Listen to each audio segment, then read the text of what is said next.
Bienvenidos nuevamente al canal. El día de hoy vamos a hablar de qué pasa con la indignidad por haber cometido homicidio, digamos a la persona que le voy a heredar, en caso de que sea declarado inimputable en materia penal.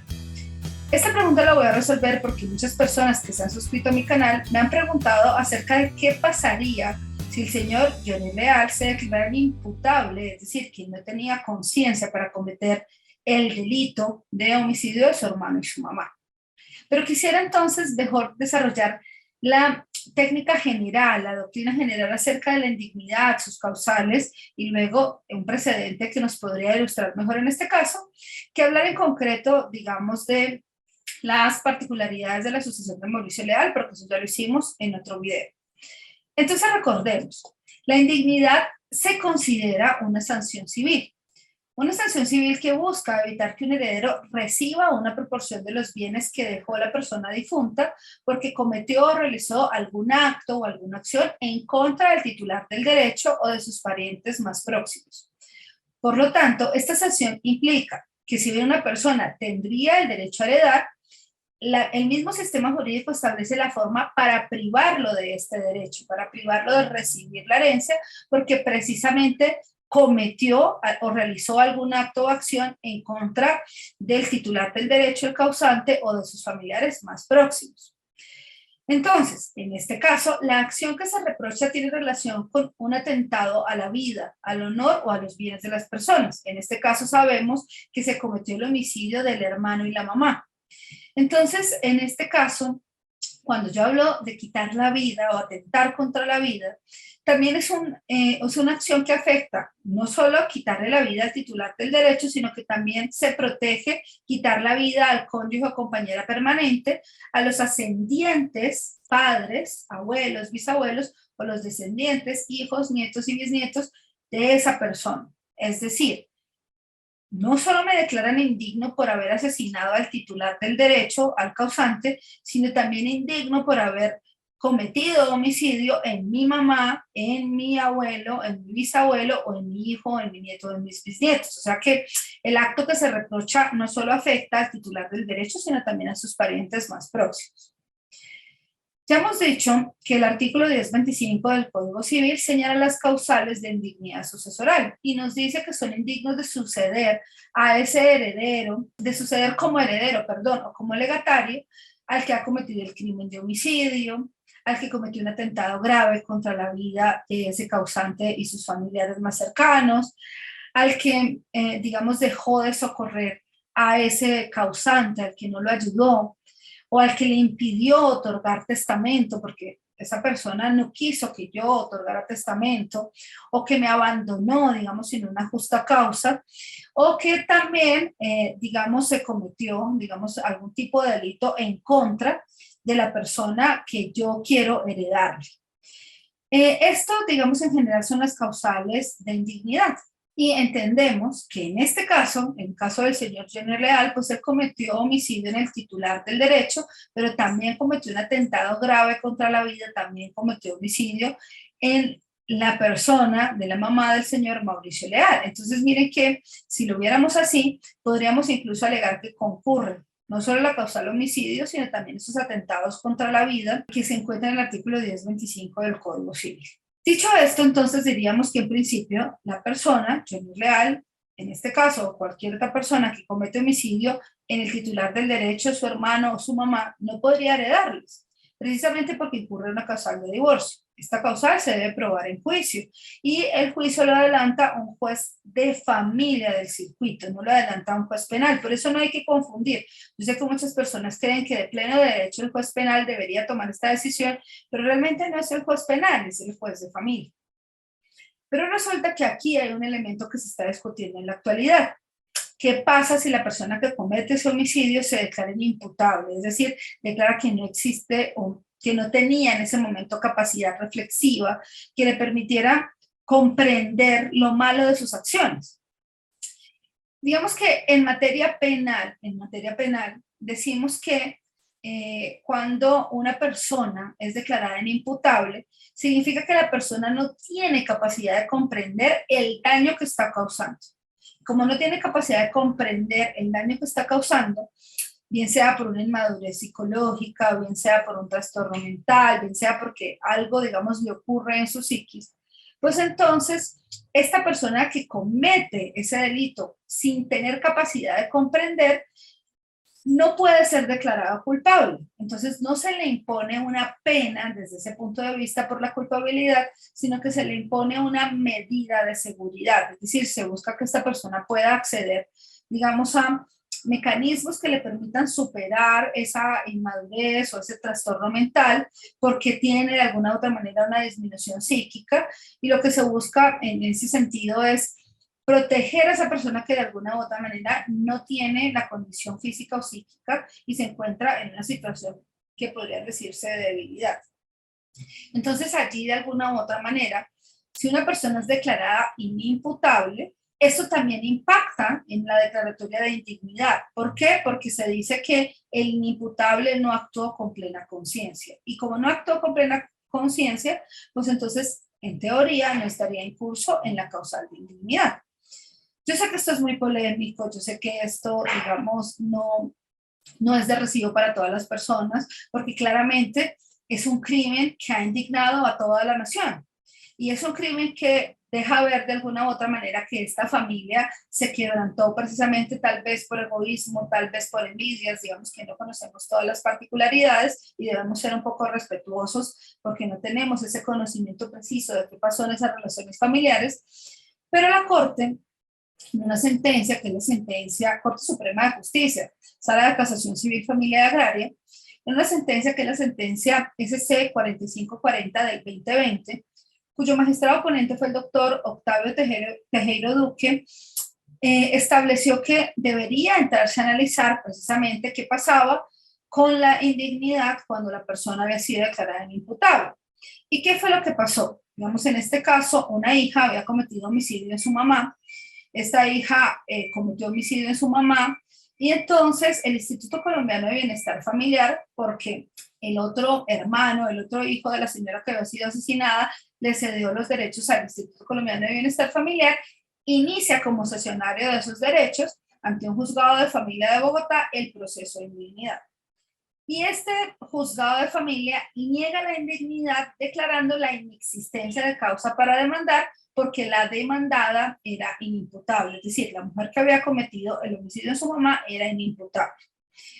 Y digamos que los argumentos de este juzgado de familia era que la causal de indignidad es subjetiva, que se debe tener en cuenta si tenía la capacidad de conocer y comprender su ilicitud, porque aquí no estamos hablando de una responsabilidad civil extracontractual. Luego, este proceso es apelado al tribunal, el tribunal confirma la decisión de este juzgado de familia y dice, bueno, es que miremos la condena por homicidio de la señora. En la condena de homicidio de la señora se dijo que la procesada, es decir, la persona acusada del homicidio, para el momento de los hechos había presentado un trastorno disociativo que comprometió su comportamiento mental y como comprometió su comportamiento mental, pues no contaba con la capacidad para comprender, para autodeterminarse y por ello digamos que no tenía una conciencia plena de lo que estaba realizando. Entonces, si nosotros analizamos la causal primera de indignidad del artículo 1025 del Código Civil, la causal primera nos dice el que ha cometido crimen en la persona del difunto o que ha intervenido en ese crimen por obra o consejo de otro o lo dejó morir sin salvarla, o sea, pudiendo salvarla la deja morir en términos más sencillos. Y ya hemos dicho que la indignidad es una sanción de carácter civil que debe ser declarada en juicio y solo procede por las causas establecidas expresamente en la ley. ¿Qué es lo que busca verificar? Que los herederos hayan incumplido algún deber para con el titular del derecho, el causante, y por lo tanto no son merecedores de esa herencia. La Corte entra a analizar de forma sistémica el proceso. En este proceso que estamos mencionando, que está en la sentencia SC 4025 del 2020. Y dice, miren, haciendo una interpretación sistemática de esta norma también busca en que la condena penal se dé, obviamente porque hay una conciencia de que se quería causar ese daño, la muerte. Y se busca garantizar en este análisis sistemático que el derecho sea coherente. Entonces, ¿El homicidio qué implica? Que el heredero obviamente sea, o una persona sea declarada penalmente responsable con el delito. Pero el juez, cuando hace esta declaratoria, analiza todas las circunstancias y hace un análisis de culpabilidad. Hablando del homicidio, se establece que una persona no puede ser castigada si el homicidio no es intencional. Es decir, que debe existir conciencia, que debe existir voluntad, que la persona que comete homicidio debe ser capaz de comprender y de querer causar ese daño. Entonces, ¿qué dice la Corte expresamente? Dice, mire, la existencia de una sentencia penal condenatoria por sí misma no es suficiente para establecer la indignidad, porque sería tanto como aceptar que todos los hechos delictivos suponen la voluntad de la gente. Dice la Corte que ese raciocinio sería un raciocinio ligero, sería un raciocinio inconsistente, dado que son muchos los casos en que el ofensor carece de capacidad para comprender la ilicitud de los actos por una inmadurez psicológica, por un trastorno mental o por cualquier otro estado similar que le impide comprender su comportamiento. Y es allí donde entramos en el escenario de la inimputabilidad penal. Como les he dicho, la inimputabilidad penal implica que la persona no es capaz de comprender el daño, no es capaz de comprender que se está actuando en contra del derecho. En este sentido, la persona que es declarada inimputable no tiene capacidad para comprender su ilicitud, bien sea por una inmadurez psicológica, bien sea por un trastorno mental, bien sea por un hecho que le está afectando su capacidad cognitiva. Claramente sabemos que el homicidio es un hecho prohibido por la ley, pero para que, digamos, podamos decir que la persona es culpable y se le imponga una pena, esta persona debe comprender su ilicitud. Entonces, la Corte se preguntó, ¿qué pasa si el que comete un delito o el delito es una persona con una disminución psíquica? Y allí comienza a analizar que Colombia, como un Estado social de derecho, pero también en su deber de proteger a todas las personas del Estado como un fin esencial, garantiza la dignidad y el cuidado de las personas que por condiciones físicas, psíquicas o sensoriales se encuentran en una situación de debilidad manifiesta. Y esto, digamos, es parte de la coherencia de nuestro sistema jurídico. Y entendiendo esto, entonces esa sentencia penal, digamos, que declara inimputable a una persona, también impacta en el juicio de indignidad sucesoral. Entonces, ¿por qué? Porque en este proceso penal se entiende que la persona es inimputable, que no actuó con plena conciencia. Entonces, expresamente también dijo la Corte, si el efecto jurídico derivado de esa causal de indignidad es de carácter sancionatorio, ello significa que la interpretación de una sanción es restrictiva. De modo que la consecuencia legal, nos dice la Corte, solo se produce cuando hay certeza de que el heredero o el legatario que fue acusado en esta causal de indignidad tenía plena capacidad para discernir, para reflexionar sobre la ilegalidad de su conducta y aún así la perpetuó. Entonces, digamos que aquí, en términos generales, debemos entender que si la persona no podía comprender la ilicitud, y esto fue la base para no imponer una pena desde el punto de vista penal, sino una medida de seguridad, pues también en el campo del derecho de familia, cuando hacemos el análisis de indignidad, también se debe exigir que la persona a la que yo quiero declarar indigna haya sido consciente de la ilicitud de su conducta.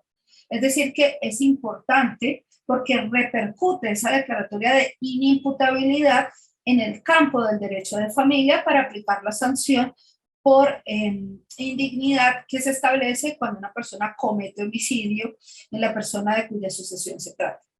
En ese sentido, podríamos concluir que si Johnny Leal es declarado inimputable, es decir, se establece que no actuó con plena conciencia, podría solicitar que se le aplique, digamos, el precedente establecido en esta sentencia SC 4540 del 2020 y por consiguiente, así, digamos que no se le declare la indignidad.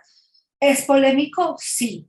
¿Consideran algunas personas que no es justo? La verdad es que sí. Yo creo que se han visto en los comentarios del video que publiqué hace unas semanas, muchas personas consideran que no se debe recibir ni un solo peso de la herencia. Bueno, si el proceso de lavado de activos resulta que finalmente concluye que el dinero fue producto de actividades lícitas, pero digamos que ya hay un precedente, ya hay un precedente que implica que debemos hacer un análisis para el juicio de indignidad sucesoral también de los efectos de la sentencia penal que declaran imputable a una persona. Y la conclusión en este precedente de la Corte es que sí impacta y que si en penal se declaran imputable, esto de alguna u otra manera también debería tener como consecuencia en el proceso